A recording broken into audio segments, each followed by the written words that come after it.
1980 సంవత్సరంలో ప్రారంభించబడిన the Kakinada cooperative town bank ఇప్పటికీ 18 బ్రాంచులతో ఆంధ్రప్రదేశ్ రాష్ట్రంలో 46 సహకార కోఆపరేటివ్ అర్బన్ బ్యాంకులకు గాను 2040 కోట్ల రూపాయల టర్నోవర్తో రెండవ స్థానంలో ఉందని బ్యాంకు చైర్మన్ చిట్టూరి రవీంద్ర తెలిపారు.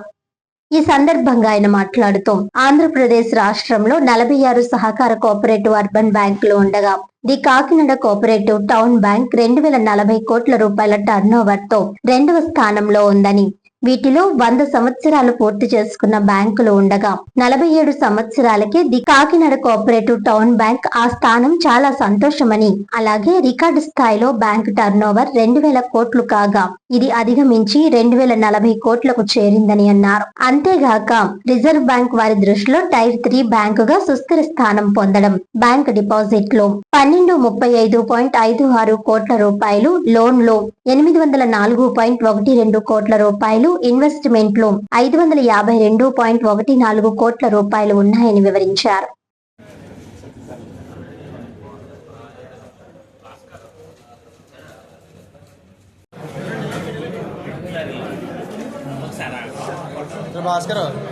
కాకినాడ కోఆపరేటివ్ టౌన్ బ్యాంకు 1980 సంవత్సరంలో ప్రారంభించబడి 18 బ్రాంచీలతోటి 45 సంవత్సరాలు విజయవంతంగా పూర్తి చేసుకున్న 46వ సంవత్సరం వార్షిక నివేదిక ప్రకారం 2025 సంవత్సరానికి బ్యాంక్ యొక్క ఆర్థిక వివరాలను తెలియజేస్తున్నాం. 25 అంటే 26 కదండి. రాష్ట్రంలో సుమారు 45 వరకు బ్యాంకులు ఉన్నాయి, cooperative urban banks. 45 cooperative urban బ్యాంక్స్లో సుమారు 11 కానీ 12 కానీ 100 సంవత్సరాలు పూర్తి చేసుకున్నటువంటి బ్యాంకులు ఉన్నాయి. మనం అతిపెద్ద బ్యాంక్ రెండో స్థానంలో ఉన్నాం. మొదటిది విశాఖ బ్యాంక్ ఉన్నట్లయితే రెండోది కాకినాడ కోఆపరేటివ్ టౌన్ బ్యాంకు. మనం ఆర్బీఐ గైడ్లైన్స్ ప్రకారంగా టైర్ 3లో ఉన్నాం. టైర్ 3లో ఉండటం వలన ప్రతి సంవత్సరం ఆడిటింగ్ జరుగుతూ ఉంటుంది. ఆ ఆడిటింగ్లో మనకి 2025 మార్చి వరకు కూడా రిజర్వ్ బ్యాంక్ వారు వచ్చి ఆడిటింగ్ చేశారు. దాంట్లో కంప్లైంట్స్ రిపోర్ట్స్ ఏమీ లేవు, బాగానే చేస్తున్నామని చెప్పి కూడా వారు మాటల్లో చెప్పడం జరిగింది. అదేవిధంగా మనకి ఈ సంవత్సరం ఏదైతే మేము టార్గెట్ పెట్టుకున్నామో 2000 కోట్లు టర్న్ ఓవర్ ఉండాలని చెప్పి టార్గెట్ పెట్టుకున్నామో ఆ టార్గెట్ రీచ్ అవ్వి 2040 కోట్ల రూపాయలు మనకి చేయటం జరిగింది అని చెప్పేసి, అదేవిధంగా ప్రతి సంవత్సరం ప్రాఫిట్లు లావాదేవీలు ఎలా ఉన్నాయో ఈ సంవత్సరం కూడా ప్రాఫిట్ ఆర్జించడం జరిగింది. అది మనకి 16,19,00,000 రూపాయలు ప్రాఫిట్ వచ్చింది.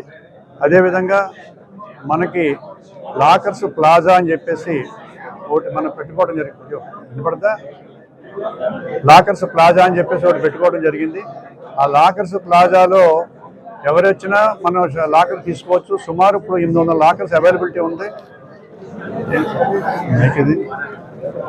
ఒకటి కన్స్ట్రక్షన్ చేసుకున్నాం. సుమారు 800 లాకర్స్ అవైలబుల్గా ఉన్నాయి. రేపు 1వ తారీఖు నుంచి మనం ఈ లాకర్స్ని ఆపరేట్ చేస్తాం. ఎవరైనా వచ్చి లాకర్స్ తీసుకోవచ్చు. ఈ లాకర్స్లో ఉన్న ఫెసిలిటీ ఏంటంటే మీరు ఎన్ని నెలలు వాడుకుంటే అన్ని నెలలకి రెంట్ కడితే సరిపోతుంది.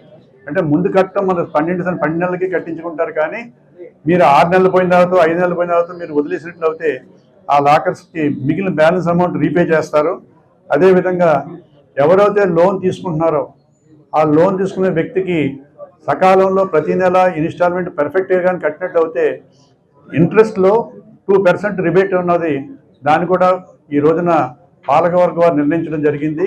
అందువల్ల ఎక్కడైనా 4-5 ఇన్స్టాల్మెంట్లు కట్టి 5వ ఇన్స్టాల్మెంట్లో కట్టలేకపోతే 6వ ఇన్స్టాల్మెంట్ కట్టేటప్పుడు 5 కూడా కడుతూ 6 ఇన్ టైం కట్టినట్టు అయితే 6వ ఇన్స్టాల్మెంట్ కూడా మనకి రిబేట్ రావడానికి అవకాశం ఉంది.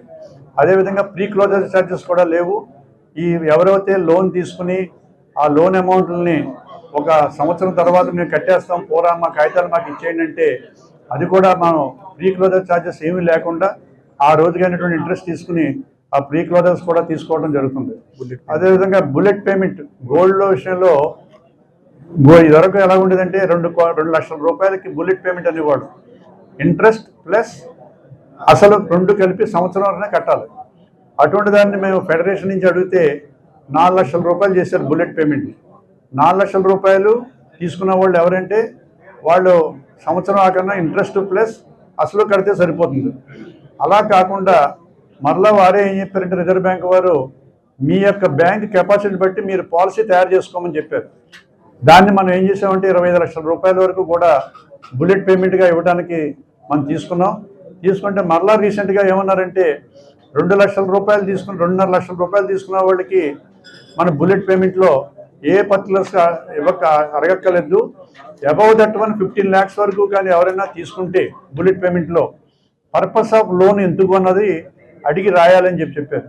అబౌవ్ 15 lakhs అయితే మాత్రం ఇన్కమ్ ట్యాక్స్ రిటర్న్స్ కావాలని చెప్పారు. అందువల్ల ప్రతిసారి ఈ రిజర్వ్ బ్యాంక్ వారు ఏ గైడ్లైన్స్ ఇస్తుంటే ఆ గైడ్లైన్స్ స్ట్రిక్ట్గా అమలు పరుస్తున్నాం మనం. అలా అమలు చేయకపోతే మాత్రం పెనాల్టీ క్లాసెస్ వస్తాయి.